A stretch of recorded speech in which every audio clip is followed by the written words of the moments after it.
Welcome to this week's Coach's Corner. This weekend we're on the road. We split with a win on Friday versus Illinois, a loss on Sunday to Purdue. The travel to Illinois was crazy. We're traveling through a snowstorm. The roads were extremely icy. We saw literally hundreds of semis in the ditch. One of our vans ended up getting stuck in the snow a couple times. Had to borrow a shovel from a farmer to dig themselves out. We took it slow.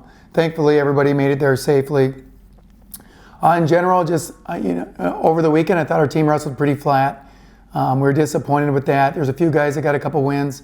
Brayton Lee won both his matches, had a nice win Sunday over the number 9 ranked wrestler at his weight.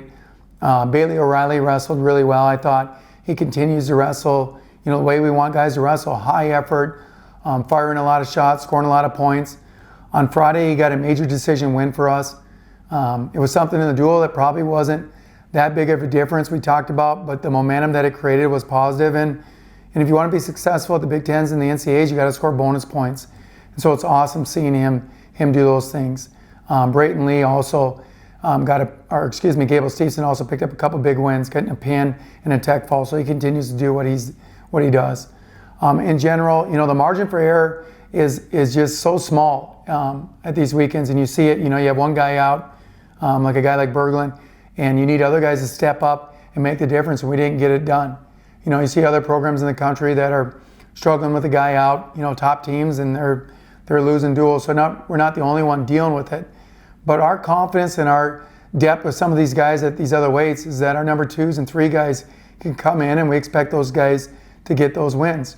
We had a couple of other guys wrestling injured, but it's not about making excuses. You just know that there's other guys you're competing against that aren't going to feel 100% as well. And our message was afterwards was, always, I think we've held true to this as a coaching staff. There's weekends when we've lost duels, we've talked to our team, we've been impressed with their effort and their fight, even though the team didn't win. Or maybe matches where we didn't get our hand raised, but we thought the effort was great, and we use those as examples of this is how we want you guys to compete.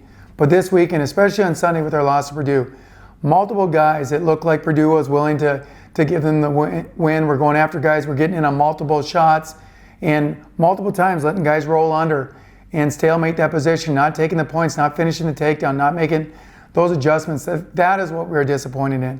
Or getting guys stretched out on shots there and not sprawling back, separating their lock, pushing their face to the mat and taking the points that looks like they're willing to give. Like, this is Division I wrestling.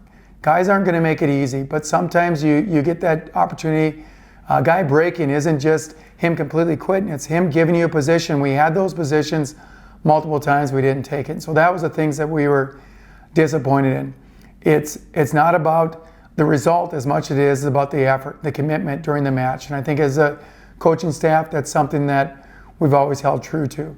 So I know our guys were also disappointed in that sense, but those are the things that we expect. And so we've had a good talk. Fortunately, this weekend, we have another duel here at home. It's our last home duel this Friday, 8 p.m. versus Ohio State, the number 6 ranked team in the country. A lot of great matchups there that we're excited about. There will be some extra matches at 7 p.m. before that, so if you show up and see some other guys wrestling, don't think you're late. If you want to watch those guys, get there at 7 to watch a couple of those guys compete. We'll have 3 matches there. But in general, one of the big matches, 125, number 9 versus 11. That'll be a great matchup. 174, Bailey will compete against the number 7th ranked guy in his weight, so a really good opportunity for him, everything to gain. There's a lot of other close matchups. If we get Berglund back in, could be a good matchup at 41. That'll be day by day. And then we're always going to be smart based on what some of these other guys with the Big Ten championships coming up. We just want to do our best to make sure we're going in there healthy, or as healthy as we can be. So will be a great duel. That's senior night. Please show up, watch those guys. It'll be their last opportunity to watch Gable Stevenson in the maroon and gold compete. So come show him the respect. Brent Jones and also Berglund, who has another year but hasn't got into grad school, not determined his exact plans yet. So we're going to honor those 3. After the duel, our social has been moved to the M Club in the football stadium. So just so you know that. Also, NCAA tickets, we have sold out of our NCAA tickets. If you still want to go or you're considering going, you can call Cody Arnold. We'll put his email on the screen here, and you could give him or send him an email and let him know you want to be put on the wait list. So as things sometimes happen, and they do every year, somebody can't go and they open up, at least you'd have an opportunity for us to send you an email and let you know that you can come sit with the Gophers. So last thing, the COVID regulation and COVID vaccination, and the positive test that has been dropped, so you won't need that to get to that Iowa State duel. So just want to make note of that as well. So hopefully I wrapped it up, said a lot. We're excited to see you guys on Friday, so come support the Gophers and we'll see you guys there. All right, take care, have a good weekend.